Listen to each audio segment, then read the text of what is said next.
आज हम आपको दो कलाकार कहानी के बारे में बताने जा रहे हैं। आप अपनी बुक में भी देखिएगा। ए रोनी उठ, कहते हुए चादर खींचकर चित्रा ने सोती हुई अरुणा को झकझोर कर उठा दिया। अरे क्या है? आंखें मलते हुए तनिक खिजलाहट भरे स्वर में अरुणा ने पूछा। चित्रा उसका हाथ पकड़कर खींचती हुई ले गई और अपने नए बनाए हुए चित्र के सामने ले जाकर खड़ा करके बोली, देख मेरा चित्र पूरा हो गया। ओह, तो इसे दिखाने के लिए तूने मेरी नींद खराब कर दी। अरे जरा इस चित्र को तो देख, न पा गई पहला इनाम तो नाम बदल देना। चित्र के चारों ओर घुमाते हुए अरुणा बोली, किधर से देखूं, यह तो बता दे। 1000 बार तुझसे कहा है कि जिसका चित्र बनाए उसका नाम लिख दिया कर, जिससे गलत फहमी न हुआ करे, वरना तू बनाए हाथी और हम समझे उल्लू। तस्वीर पर आंखें गड़ाते हुए बोली, किसी तरह नहीं समझ पा रही हूँ कि 84 लाख योनियों में से आखिर यह किस जीव की तस्वीर है। तो आपको यह कोई जीव नजर आ रहा है? जरा अच्छी तरह देख और समझने की कोशिश कर। अरे यह क्या? इसमें तो सड़क, आदमी, ट्राम, बस, मोटर, मकान सब एक दूसरे पर चढ़ रहे हैं, मानो सबकी खिचड़ी पकाकर रख दी हो। क्या घनचक्कर बनाया है। यह कहकर अरुणा ने चित्र रख दिया। जरा सोच कर बता कि यह किसका प्रतीक है। तेरी बेवकूफ़ी का आई है बड़ी प्रतीक वाली। अरे जनाब, यह चित्र आज की दुनिया में कन्फ्यूज़न का प्रतीक है, समझी। मुझे तो तेरे दिमाग के कन्फ्यूज़न का प्रतीक नज़र आ रहा है। बिना मतलब ज़िंदगी ख़राब कर रही है। और अरुणा मुँह धोने के लिए बाहर चली गई। लौटी तो देखा 3-4 बच्चे उसके कमरे के दरवाजे पर खड़े उसकी प्रतीक्षा कर रहे हैं। आते ही बोली, आ गए बच्चों, चलो मैं अभी आई। क्या ये बंदर पाल रखे हैं तूने? फिर जरा हंस कर चित्रा बोली, एक दिन तेरी पाठशाला का चित्र बनाना होगा। लोगों को दिखाया करेंगे कि हमारी एक मित्र साहिबा थी, जो बस्ती के चौकीदारों, नौकरों और चपरासियों के बच्चों को पढ़ा कर ही अपने को भारी पंडिताइन और समाज सेविका समझती थी। 4 बजते ही कॉलेज से सारी लड़कियां लौट आईं, पर अरुणा नहीं लौटी।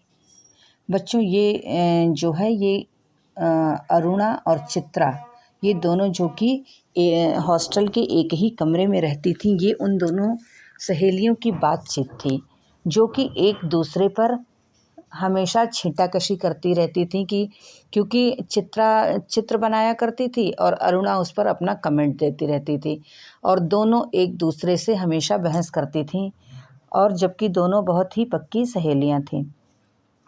और अरुणा जो है वो सभी लोगों की सेवा में लगी रहती थी। जो भी उसके चपरासी नौकर थे, इनके बच्चों को पढ़ाकर ही वो पढ़ाती रहती थी और अपने सारा समय समाज सेवा के कार्यों में लगाती थी। इसके आगे का सुनिए कि 4 बजते ही कॉलेज से सारी लड़कियां लौट आईं, पर अरुणा नहीं लौटी। चित्रा चाय के लिए उसकी प्रतीक्षा कर रही थी। पता नहीं कहाँ कहाँ भटक जाती है, बस इसके पीछे बैठे रहो। अरे क्यों बड़बड़ कर रही है? ले मैं आ गई, चल बना चाय, मिलकर ही पियेंगे। तेरे मनोज की चिट्ठी आई है। अरुणा लिफाफा फाड़कर पत्र पढ़ने लगी। जब उसका पत्र समाप्त हो गया तो चाय पीते पीते चित्रा बोली, आज पिताजी का भी पत्र आया है। लिखा है जैसे ही यहाँ कोर्स समाप्त हो जाए मैं विदेश जा सकती हूँ। मैं तो जानती थी पिताजी कभी मना नहीं करेंगे। जिस दिन अरुणा के मित्र मनोज का पत्र आया, उसी दिन चित्रा के पिताजी का भी पत्र आया था, जो कि उसको विदेश भेजने के लिए तैयार थे। हाँ भाई, धनी पिता की इकलौती बिटिया ठहरी। तेरी इच्छा कभी टाली जा सकती है? पर सच कहती हूँ, मुझे तो सारी कला इतनी निरर्थक लगती है, इतनी बेमतलब लगती है कि बता नहीं सकती। किस काम की ऐसी कला जो आदमी को आदमी न रहने दे?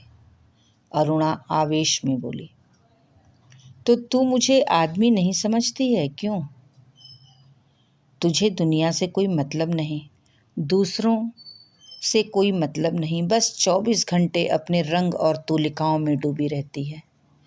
दुनिया में कितनी बड़ी घटना घट जाए, पर यदि उसमें तेरे चित्र के लिए कोई आइडिया नहीं है तो तेरे लिए वह घटना कोई महत्व नहीं रखती। हर घड़ी, हर जगह और हर चीज में तू अपने चित्रों के लिए मॉडल खोजा करती है। कागज पर इन निर्जीव चित्रों को बनाने के बजाय दो चार की जिंदगी क्यों नहीं बना देती? तेरे पास सामर्थ्य है, साधन है। यह काम तो तेरे लिए छोड़ दिया। मैं चली जाऊंगी तो जल्दी से सारी दुनिया का कल्याण करने के लिए झंडा लेकर निकल पड़ना। और चित्रा हंस पड़ी। 3 दिन से मूसलाधार वर्षा हो रही थी। रोज अखबारों में बाढ़ की खबरें आती थीं। बाढ़ पीड़ितों की दशा बिगड़ती जा रही थी और वर्षा थी कि थमने का नाम नहीं लेती थी। अरुणा सारा दिन चंदा इकट्ठा करने में व्यस्त रहती। एक दिन आखिर चित्रा ने कह दिया, तेरे इम्तिहान सिर पर आ रहे हैं, कुछ पढ़ती लिखती है नहीं, सारा दिन बस भटकती रहती है। माता पिता क्या सोचेंगे कि इतना पैसा बेकार ही पानी में बहाया। आज शाम को स्वयं सेवकों का एक दल जा रहा है, प्रिंसिपल से अनुमति ले ली है, मैं भी उनके साथ जा रही हूँ। चित्रा की बात को सुने बिना उसने कहा। शाम को अरुणा चली गई। 15 दिन बाद वह लौटी तो उसकी हालत काफ़ी खराब हो रही थी। सूरत ऐसी निकल आई थी मानो 6 महीने से बीमार हो। चित्रा उस समय गुरुदेव के पास गई हुई थी। अरुणा नहा धोकर खा पीकर लेटने चली, तभी उसकी नज़र चित्रा के नए चित्रों की ओर गई। 3 चित्र बना रखे थे, तीनों बाढ़ के चित्र थे। जो दृश्य वह अपनी आंखों से देख कर आ रही थी, वैसे ही दृश्य यहाँ भी अंकित थे। उसका मन जाने कैसा कैसा हो गया। शाम को चित्रा लौटी तो अरुणा को देखकर बड़ी प्रसन्न हुई। क्यों चित्रा, तेरा जाने का तय हो गया? हाँ, अगले बुध को मैं घर जाऊंगी और बस 1 सप्ताह बाद हिंदुस्तान की सीमा से बाहर पहुंच जाऊंगी। उल्लास उसके स्वर में छलक पड़ रहा था। सच कह रही है तू चली जाएगी चित्रा? 6 साल से साथ रहते रहते यह बात तो मैं भूल गई कि कभी अलग भी होना पड़ेगा। तू चली जाएगी तो मैं कैसे रहूंगी? उदासी भरे स्वर में अरुणा ने पूछा। लगा जैसे स्वयं से ही पूछ रही थी। कितना स्नेह था दोनों में। सारा हॉस्टल उनकी मित्रता को ईर्ष्या की दृष्टि से देखता था। अरुणा और चित्रा के मित्रता की ये कहानी थी कि दोनों एक दूसरे के लिए ही जैसे बनी हुई थी। आज चित्रा को जाना था। अरुणा सवेरे से ही उसका सारा सामान ठीक कर रही थी। एक एक करके चित्रा सबसे मिलाई। बस गुरुजी से मिलना रह गया था, सो उनका आशीर्वाद लेने चल पड़ी। 3 बज गए थे पर वह लौटी नहीं। 5 बजे की गाड़ी से वह जाने वाली थी। अरुणा ने सोचा वह खुद जाकर देख आए कि आखिर बात क्या हो गई। तभी बड़बड़ाती सी चित्रा ने प्रवेश किया। बड़ी देर हो गई ना? अरे क्या करूं, बस कुछ ऐसा हो गया कि रुकना ही पड़ा। आखिर क्या हो गया ऐसा जो रुकना ही पड़ा? सुने तो। 2-3 कंठ एक साथ बोले। गर्ग स्टोर के सामने पेड़ के नीचे अक्सर एक भिखारिन बैठी रहा करती थी। लौटी तो देखा कि वह मरी पड़ी है और इसके दोनों बच्चे उसके सूखे शरीर से चिपक कर बुरी तरह से रो रहे हैं।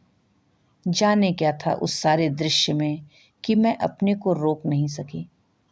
एक रफ सा स्केच बना ही डाला, बस इसी में देर हो गई। 4:30 बजे चित्रा हॉस्टल के फाटक पर आ गई तब तक अरुणा का कहीं पता नहीं था। बहुत सारी लड़कियां उसे छोड़ने स्टेशन पर भी गईं, पर चित्रा की आंखें बराबर अरुणा को ढूंढ रही थीं। 5 बज गए, रेल चल पड़ी, पर अरुणा न आई, सो न आई। विदेश जाकर चित्रा तन मन से अपने काम में जुट गई। उसकी लगन ने उसकी कला को निखार दिया। विदेश में उसके चित्रों की धूम मच गई। भिखारिन और 2 अनाथ बच्चों के उस चित्र की प्रशंसा में तो अखबारों के कॉलम भर गए। शोहरत के ऊंचे कगार पर बैठे चित्रा जैसे अपना पिछला सब कुछ भूल गई। पहले वर्ष तो अरुणा से पत्र व्यवहार बड़े नियमित रूप से चला, फिर कम होते होते एकदम बंद हो गया। पिछले 1 साल से तो उसे यह भी मालूम नहीं कि वह कहाँ है। अनेक प्रतियोगिताओं में उसका अनाथ शीर्षक वाला चित्र प्रथम पुरस्कार पा चुका था। जाने क्या था उस चित्र में, जो देखता चकित रह जाता। 3 साल बाद जब वह भारत लौटी तो उसका बहुत स्वागत हुआ। अखबारों में उसकी कला पर, उसके जीवन पर अनेक लेख छपे। पिता अपनी इकलौती बिटिया की इस सफलता पर बहुत प्रसन्न थे। दिल्ली में उसके चित्रों की प्रदर्शनी का विराट आयोजन किया गया। उद्घाटन करने के लिए चित्रा को ही बुलाया गया। उस भीड़ भाड़ में अचानक उसकी भेंट अरुणा से हो गई। रूनी कहकर चित्रा भीड़ की उपस्थिति को भूलकर अरुणा के गले से लिपट गई। तुझे कब से चित्र देखने का शौक हो गया रूनी? चित्रों को नहीं, चित्रा को देखने आई थी। तू तो एकदम भूल ही गई। अरुणा को रूनी कहकर हमेशा चित्रा बुलाया करती थी और उसे चित्र देखने का कोई शौक नहीं था। इसीलिए चित्रा ने उससे ये प्रश्न किया कि तू कब से चित्र देखने की शौकीन हो गई? तब अरुणा ने जवाब दिया कि मैं चित्रों को नहीं, मैं चित्रा को देखने आई थी। अरे ये किसके बच्चे हैं? 2 प्यारे प्यारे से बच्चे अरुणा से सटे खड़े थे। लड़के की उम्र 10 साल की होगी तो लड़की की कोई 8। मेरे बच्चे हैं और किसके? ये तुम्हारी चित्रा मौसी हैं, नमस्ते करो अपनी मौसी को, अरुणा ने आदेश दिया। बच्चों ने बड़े आदर से नमस्ते किया, पर चित्रा अबाक होकर कभी बच्चों को और कभी अरुणा का मुंह देख रही थी। तभी अरुणा ने टोका, कैसी मौसी है, प्यार तो कर। और चित्रा ने दोनों के सिर पर हाथ फेरा प्यार का। अरुणा ने कहा, तुम्हारी ये मौसी बहुत अच्छी तस्वीरें बनाती है। ये सारी तस्वीरें इन्हीं की बनाई हुई हैं। आप हमें सब तस्वीरें दिखाएं मौसी, बच्चे ने फरमाइश की। चित्रा उन्हें तस्वीरें दिखाने लगी। घूमते घूमते वे उसी भिखारिन वाली तस्वीर के सामने आ पहुंचे। चित्रा ने कहा, यही वह तस्वीर है रूनी, जिसने मुझे इतनी प्रसिद्धि दी। ये बच्चे रो क्यों रहे हैं मौसी? तस्वीर को ध्यान से देखकर बालिका ने पूछा। इनकी माँ मर गई है, देखती नहीं, मरी पड़ी है, इतना भी नहीं समझती? बालक ने मौका पाते ही अपने बड़प्पन और ज्ञान की छाप लगाई। ये सचमुच के बच्चे थे मौसी? बालिका का स्वर करुणा से करुणातर होता जा रहा था। और सचमुच के बच्चों को देखकर ही तो बनाई थी यह तस्वीर। मौसी, हमें ऐसी तस्वीर नहीं, अच्छी अच्छी तस्वीरें दिखाओ, राजा रानी की, परियों की। उस तस्वीर को और अधिक देर तक देख पाना बच्चों के लिए असह्य हो उठा। तभी अरुणा के पति आ पहुंचे। साधारण बातचीत के पश्चात अरुणा ने दोनों बच्चों को उसके हवाले करते हुए कहा, आप ज़रा बच्चों को प्रदर्शनी दिखाइए, मैं चित्रा को लेकर घर चलती हूँ। बच्चे इच्छा न रहते हुए पिता के साथ विदा हुए। चित्रा को दोनों बच्चे बड़े ही प्यारे लगे। वह उन्हें देखती रही। जैसे ही आंखों से ओझल हुए उसने पूछा, सच सच बता रोनी, ये प्यारे प्यारे बच्चे किसके हैं? कहा तो मेरे, अरुणा ने हंसते हुए कहा। अरे बता ना, मुझे ही बेवकूफ़ बनाने चली है?